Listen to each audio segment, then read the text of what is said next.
उसने कहा, क्या तुम मुझसे प्यार नहीं करती? दिव्या ने कहा, हाँ नहीं करती, तुम तो मेरी दोस्ती की भी लायक नहीं। नमस्कार दोस्तों, आज का कहानी है अधूरी मोहब्बत।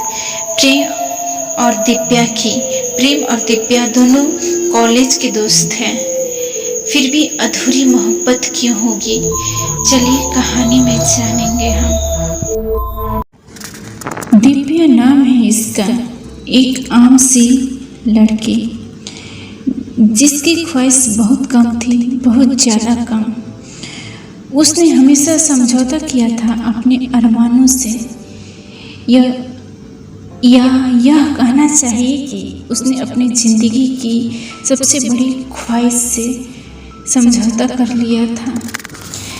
प्रेम उसके कॉलेज में ही पढ़ता था, जिसे दिव्या दिल ही दिल में प्यार करती थी, पर कह नहीं पाई क्योंकि उसके लिए प्यार लफ्ज़ पर ही यकीन करना बहुत मुश्किल था। इसलिए नहीं कि कभी किसी ने उसका दिल तोड़ा था, बल्कि इसलिए कि उसे प्यार से डर लगता था। वो प्यार का केवल एक ही अंत समझती थी, और वो या तो बेवफाई थी या खो देना प्यार को। बात तब की है जब दिव्या अपनी पढ़ाई में मशगूल होकर किताब को पढ़ रही थी कि अचानक एक किताब में उसने किसी की फ़ोटो दबी हुई देखी। अरे यो तो प्रेम है, दिव्या ने खुद से ही कहा। दिव्या कुछ समझ नहीं पाई। उसे ऐसा लग रहा था जैसे किसी ने उसे चोरी करते पकड़ा हो। पर फिर उसे याद आया कि जब वो यह किताब कॉलेज से लेना चाहती थी और अपनी फ्रेंड से बात की थी, तो फ्रेंड ने बताया था कि यह बुक तो प्रेम के पास है। अब दिव्या की समझ में यह बात आ गई थी कि शायद प्रेम ने ही गलती से ये फ़ोटो किताब में दबा दी होगी, या गलती से रखकर भूल गया होगा। अब दिव्या को समझ नहीं आ रहा था कि वो फ़ोटो देने जाए या ना जाए, और वो फ़ोटो रख भी नहीं सकती थी। यह सोचकर वो फ़ोटो देने गए। प्रेम अपने दोस्तों के साथ बैठा था। दिव्या ने पास जाकर कहा, तुम्हारी फ़ोटो शायद तुमने गलती से इस बुक में रख दी थी। पहले तो प्रेम को कुछ समझ नहीं आया, पर बाद में वह समझ गया कि उसने ही गलती से फ़ोटो किताब में रख दी थी। और प्रेम ने फ़ोटो रख ली, लेकिन कहा कुछ नहीं। दिव्या ने गुस्से में कहा, शुक्रिया अदा करना भी नहीं आता क्या? तो अजय को हंसी आ गई और उसने हंसते हुए कहा, थैंक्स। लेकिन दिव्या ने कोई जवाब नहीं दिया और वह पलटकर चली गई। फिर कुछ दिन जब दिव्या कॉलेज नहीं आई, तो मैम ने प्रेम से कहा कि वो कुछ ज़रूरी नोट्स ले जाकर दिव्या को दे दे। अब प्रेम को कुछ समझ नहीं आया कि वह ऐसे बिना बताए उसके घर कैसे जा सकता है, और फिर घर का एड्रेस भी तो पता नहीं था। पर मैम ने कहा है, सोचकर प्रेम दिव्या की फ्रेंड से एड्रेस पूछकर उसके घर गया। गेट दिव्या की माँ ने खोला था। उन्होंने दिव्या को आवाज़ दी, दिव्या तुम्हारा फ्रेंड आया है। दिव्या आई और प्रेम को देखकर चौंक गई। दिव्या बोली, तुम यहाँ क्यों आए हो? प्रेम ने नोट दिए और कहा, मैम ने भिजवाया था इन्हें देने के लिए। दिव्या ने कहा, ओहो थैंक्स। प्रेम कहा, तुम्हें तो शुक्रिया अदा करने भी नहीं आता, चाय कॉफ़ी के लिए पूछोगी या नहीं? दिव्या ने कहा, नहीं, अपने घर जाकर पीना। तभी दिव्या की माँ चाय लेकर आ गई और प्रेम को बैठने के लिए कहा। ऐसा नहीं था कि दिव्या को प्रेम का आना बुरा लगता था, बस उसे ये नहीं पता था कि वो इतना बातें भी कर सकता है। फिर बातों का सिलसिला शुरू हुआ और एक दूसरे के घर आना जाना भी। अब तो मनिया भी मिलने लगी थी। दोनों हमेशा एक दूसरे के बच्चे की तारीफ करती और इस तरह दोनों दोस्त बन गए। दिव्या तो हमेशा से चाहती थी, यहाँ तक कि वह तो प्रेम से बहुत प्यार करती थी, पर खो देने की डर से कह ना सकी। प्रेम भी उससे प्यार करने लगा था और वह चुप रहने वाले में से नहीं था। उसने दिव्या को बहुत ही प्यारे तरीके से अपने मन की बात कह दी और वह प्यार तरीका था कि उसने उसे सबके सामने, मतलब दोनों फैमिली के सामने प्रपोज किया और आई लव यू कह दिया। लेकिन प्रेम ने और आई लव यू कह दिया, लेकिन दिव्या ने उसे बहुत जोर से तमाचा मार दिया। प्रेम को विश्वास ही नहीं हुआ।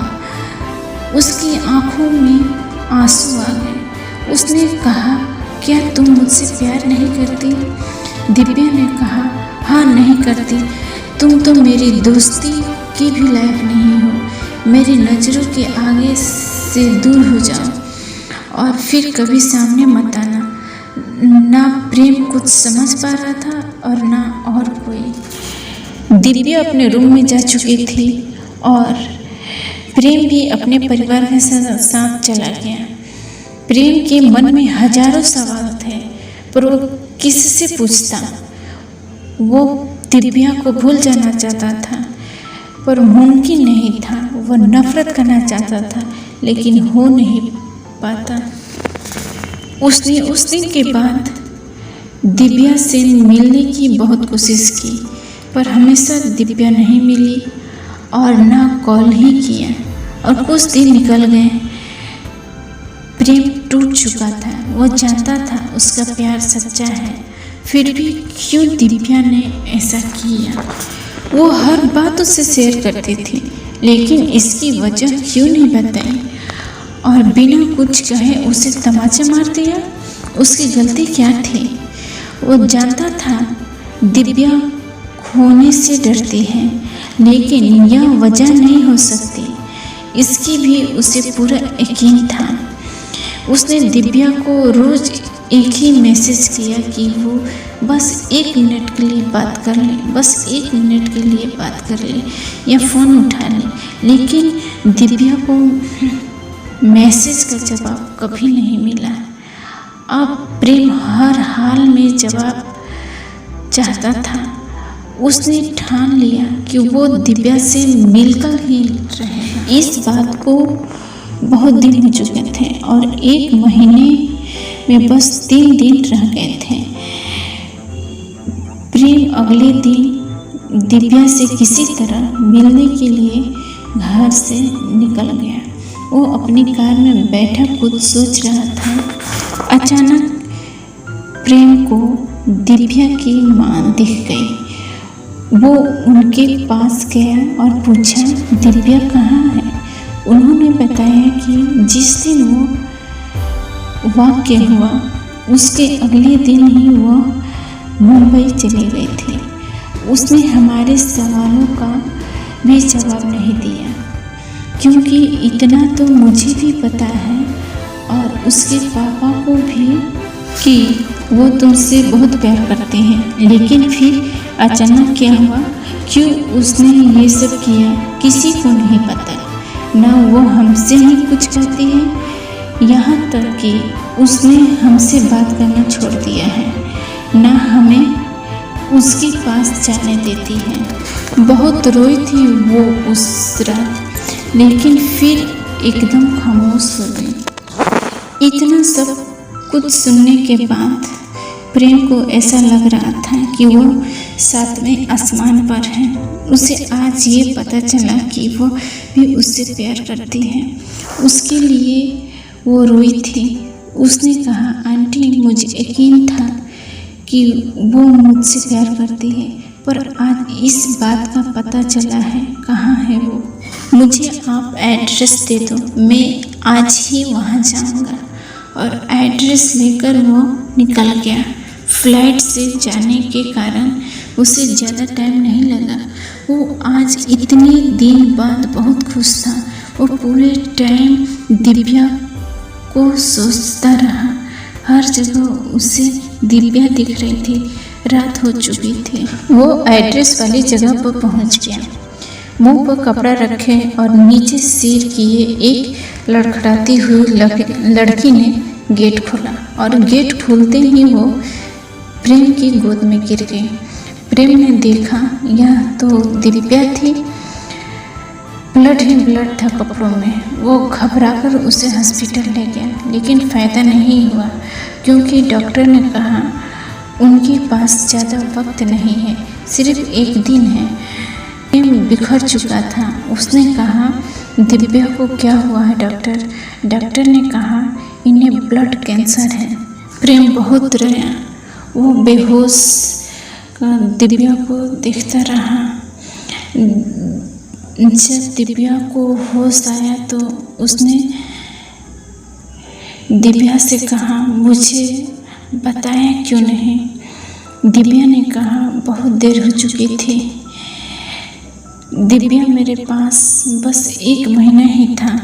जिस दिन आखिरी बार तुम मेरे घर आए थे उस दिन सुबह मुझे खून की उल्टी हुई थी। मैं डॉक्टर के पास गई और मैंने डॉक्टर से पूछा मुझे क्या हुआ है। डॉक्टर ने चेकअप कराया और कहा मुझे ब्लड कैंसर है। बस 1 महीना ही बचा है, लास्ट स्टेज है। मैं कुछ समझ नहीं पाई। चाहती थी कि चीख कर रो लूँ, लेकिन नहीं रो सकी। चाहती थी माँ पापा और तुम्हें सब बता दूँ, लेकिन नहीं बता सकी। मैं तुमसे और माँ पापा से कैसे कहती और क्या कहती, इसलिए उन्हें नाराज़ करके और तुमसे रिश्ता तोड़ के आ गई यहाँ अनजान लोगों में। पर देखो आज तुम्हें तो पता चला। जब मैं तुमसे ये भी नहीं कह सकती कि तुम थक गए होगे, अभी आराम कर लो, हम कल बात करेंगे। और दिव्या रोने लगी। प्रेम चुप था। फिर उसने दिव्या को गले लगाया और कहा दिव्या मैंने तुमसे हर दिन हर पल बस 1 मिनट मांगा था, पर तुमने मुझे 1 सेकंड भी नहीं दिया। मुझ पर एक मेहरबानी कर दो प्लीज़। मुझे आज का पूरा दिन दे दो। बस इस आज के दिन के अलावा मुझे तुमसे कुछ नहीं चाहिए। मैं अपनी पूरी ज़िंदगी जीना चाहता हूँ। प्रेम बोलता जा रहा था। इस बात को बेखबर की दिव्या जा चुकी थी। प्रेम और दिव्या की अधूरी कहानी या अधूरी मोहब्बत। ये कहानी आपको कैसे लगी प्लीज़ कमेंट करके ज़रूर बताएं और लाइक और सब्सक्राइब करना ना भूलें।